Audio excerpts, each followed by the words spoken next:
अरुणाचल प्रदेश के मुख्यमंत्री पेमा खांडू ने चीन के झूठे दावों का पलटवार करते हुए कह दिया है कि भारत की सीमा सीधे सीधे तिब्बत से लगती है, ना कि चाइना से। उन्होंने याद दिला दिया है कि तिब्बत एक स्वतंत्र राष्ट्र था जिस पर चीन ने 1950 के दशक में जबरदस्ती कब्जा किया। खांडू का बयान भारत के रुख को मजबूती से पेश करता है कि अरुणाचल प्रदेश का भौगोलिक और ऐतिहासिक संबंध चीन से नहीं बल्कि तिब्बत से रहा है। मुख्यमंत्री ने यह भी बताया कि अरुणाचल प्रदेश 3 देशों से सीमाएं साझा करता है, भूटान के साथ करीब 150 किलोमीटर, म्यांमार के साथ करीब 550 किलोमीटर और तिब्बत के साथ सबसे लंबी सीमा। उनका यह बयान चीन द्वारा बार बार अरुणाचल को अपने नक्शे में शामिल करने की कोशिशों के जवाब में अब आ चुका है।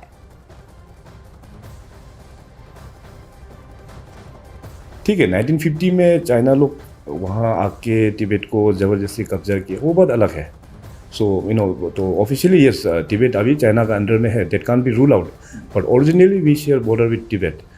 और अरुणाचल में we share 3 international boundaries with Bhutan approximately 150 kilometres और तिब्बत के साथ में करीबन 1200 kilometres, which is one of the longest in the country.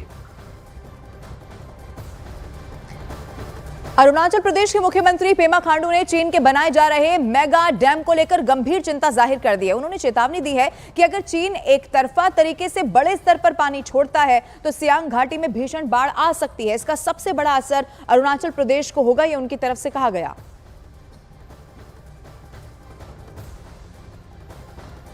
एक और रिपोर्ट निकला है कि चाइना एक डैम बना रहा है बिल्कुल अरुणाचल के बॉर्डर के उधर, तो उससे सियांग रिवर में हमारे को क्या इम्पैक्ट होगा?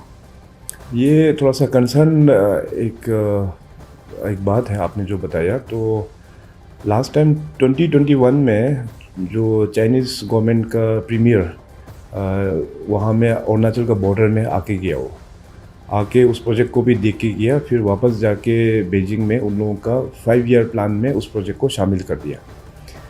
तो वहाँ में अरुणाचल का बॉर्डर में वो लोग को प्लान कर रहे हैं कि एक बहुत बड़ा, दुनिया का सबसे बड़ा हाइड्रो पावर प्रोजेक्ट बनाने का, करीबन 60,000 मेगावाट।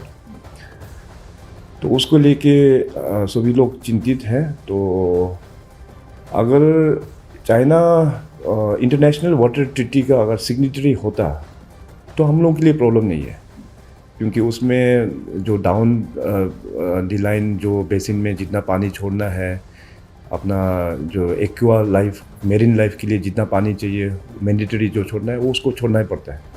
इनफैक्ट अगर वो लोग इंटरनेशनल वाटर ट्रीटी शेयरिंग का अगर सिग्नेटरी होता तो हम लोगों के लिए ये प्रोजेक्ट जो है ब्लेसिंग इन डिस्गाइज होना था, क्योंकि हम समर्स में देखिए हमारे वहाँ में भी काफ़ी फ्लडिंग होता है, वो फ्लडिंग असम में होता है, इट गोज टिल बांग्लादेश।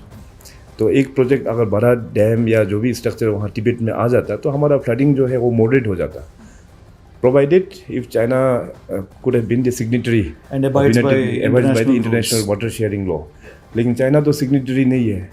तो अभी प्रॉब्लम उसमें है। अभी प्रॉब्लम इसलिए है क्योंकि चाइना का भरोसा नहीं है कब क्या कर देगा। तो मान लीजिए अभी वहाँ पे डैम बन जाने के बाद में वो लोग अगर पानी को छोड़ देता है तो हमारा पूरा जो सियांग बेल्ट पूरा ख़त्म हो जाएगा। और वहाँ में खास करके जो ट्राइब है वहाँ पे आदि ट्राइब लोग मैक्सिमम उस बेल्ट में ही बसे हुए हैं।